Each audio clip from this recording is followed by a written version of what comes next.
সুপ্রভাত, চলে আসলাম হাতে গরম গরম চায়ের কাপ নিয়ে। মিস্ত্রি দাদারা কাজে চলে এসেছে। এটা মিস্ত্রি দাদাদের জন্য, আমরা কেউ চা খাই না শখে ছাড়া। অন্য সময় ম্যানেজ করা গেলেও ঘরে ছোট বাচ্চা নিয়ে এই ঘরের কাজের সময় না ভীষণ প্রবলেমে পড়ে যাই।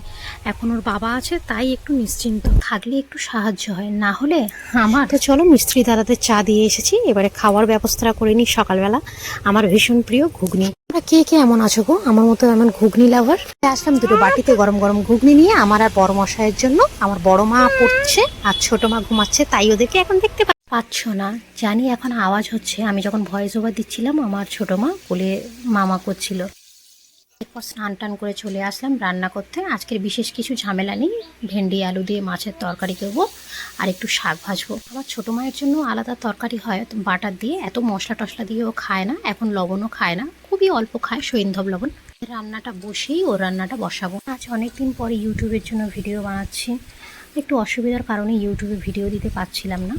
তোমরা যদি আমার চ্যানেলের মানে এই চ্যানেলের প্রথম থেকে ভিডিও দেখো তাহলে দেখতে পাবে এখানে ভিডিও আছে। ও জানুয়ারি মাসে আমাদের বাড়িতে এসেছিল, আমার মেয়ে সিমরানের সাথে ওর ভিডিও আছে। অনেক বড় ছেলে, মানে জানুয়ারি মাসে না সরি ডিসেম্বর মাসে ও এসেছিল, আর জানুয়ারি মাসের 6 তারিখে ও মারা যায়।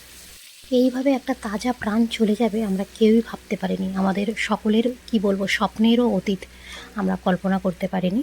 তো সেই শোক দুঃখ কাটিয়ে আসতে, যদিও বা কাটানোটা পুরোপুরি সম্ভব নয়, কিন্তু তবু যতটুকুই পারা যায় মানুষ ভুলতে পারে বলেই মানুষ বেঁচে থাকে। এটা আমার স্বামীর কথা, কিন্তু একদম সত্যিই কথা। মানুষ ভুলতে পারে বলেই মানুষ বেঁচে আছে, নাহলে সত্যি বাঁচতে পারতো না। নাহলে এত বড় শোক কাটিয়ে কোনো মানুষের পক্ষে যদি না ভুলতে পারতো, বেঁচে থাকা সম্ভব হতো না। সত্যি বলতে ও এমন একজন ছেলে ছিল, ও ভালোবাসার মতোই একটা ছেলে ছিল। কোনোদিন কারোর ওপর জোর গলায় কথা বলেনি, কিছু মানে অন্যায় আবদার করেনি, এরকমই একটা ছেলে ছিল। তো ও যখন চলে গিয়েছে সেই মানে হঠাৎ যেন মনে হলো মাথায় বাজ ভেঙে পড়ার মতো। সে শুধু আমার না, সবার, বাড়ির ফ্যামিলির সবারই। তো সেসব শোক দিন কাটিয়ে আজকে তোমাদের সাথে আবার ভিডিও দেওয়া, আবার কথা বলা।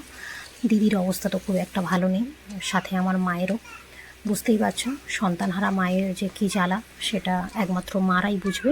একমাত্র মারা বুঝবে এই কারণেই বললাম। অনেকেই আছে খুব বাজে বাজে কমেন্ট করছে দিদিকে, খুব বাজে বাজে কথা বলছে যে আজকের ওর মায়ের জন্য এরকম হয়েছে, মা কেয়ারলেস হ্যানা তেনা। কিন্তু কে বুঝবে কি কার, মানে যার গিয়েছে তার যে কী জ্বালা। যাই হোক, আবার অন্যদিন এই নিয়ে কথা বলবো।